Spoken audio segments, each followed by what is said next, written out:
Okay, got the Cinehawk Mini here, and I'm gonna take my first flight with it. I'm in angle mode. All right, we are in angle mode. I'm going to arm and hope for the best. First of all, feels pretty smooth.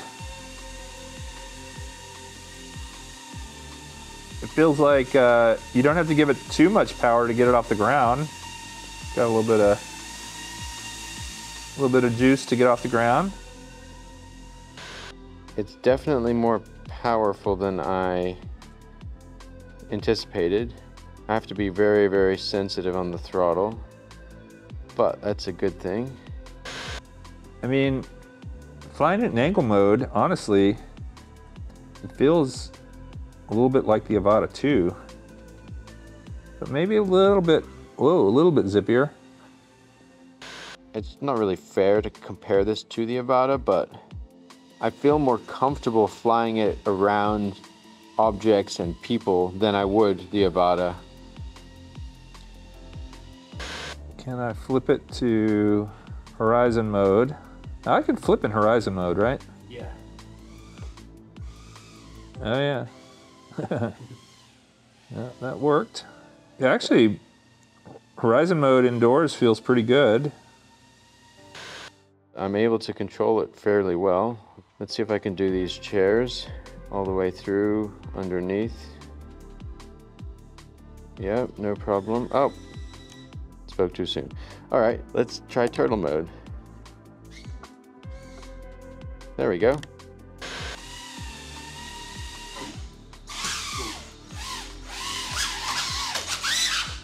Okay, I'm in turtle mode. There we go. Okay, let's try that again. This time not crashing into the wall. Not too bad. And it seems to kind of follow a line really easily. Flying it around me indoors, it's definitely not quiet.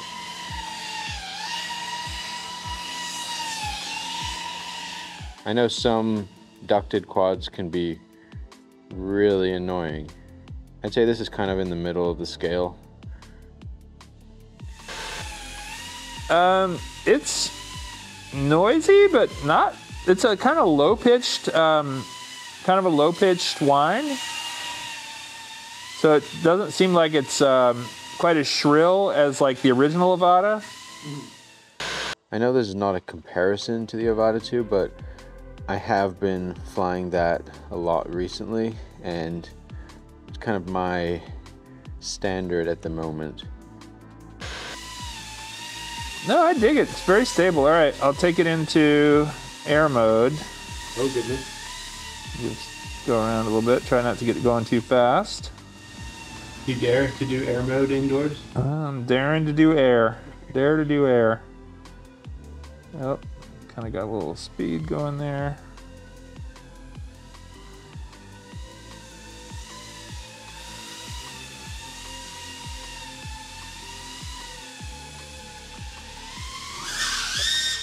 Oop, dang. Let's see how the roll is set on this. If I do a roll. Okay.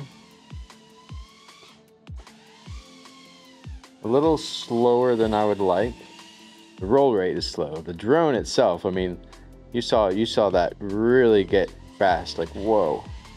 That is pretty zippy. I don't like flying this fast indoors, because I don't like crashing. Oh my goodness. It's pretty responsive. It seems like if you were outdoors and you really juiced it, it would give you a lot, like a nice punch out. It feels like, I think you were saying you thought the motors were kind of strong for it, and it feels like it would have plenty of punch out. You could probably dive really well with it and recover from that. And it seems to go pretty well into tight spaces. Just hit a pretty nice little tight gap right there.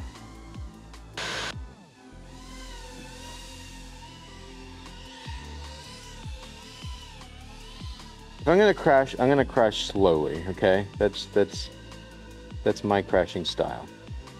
It's because I'm trying to do a little gap that's just a little too small, like this one right here. Okay, how about the one above? I feel like that one's, it looks more difficult. That, yep. Okay.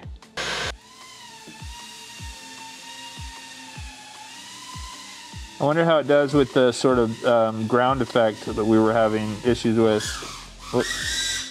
Remember we were having those issues with the Cinerace? Yeah. What happened there? Sucked into a chair. Oh. Yeah, that's definitely a similar thing to other ducted. Yeah. I'll try the crash flip one more time.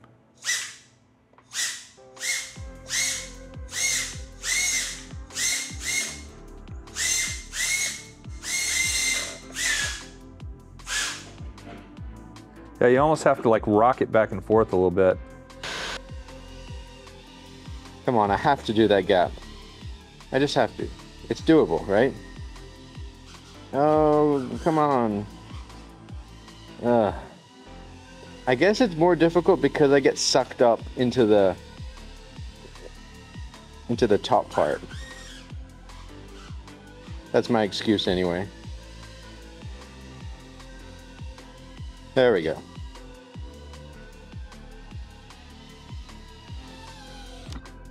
Looks like I got just under 7 minutes of flight time.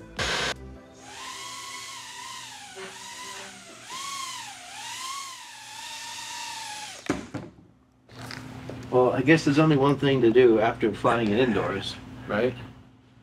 Go into Disneyland. Oh wait, we're gonna fly it outdoors. Okay, next video, I guess.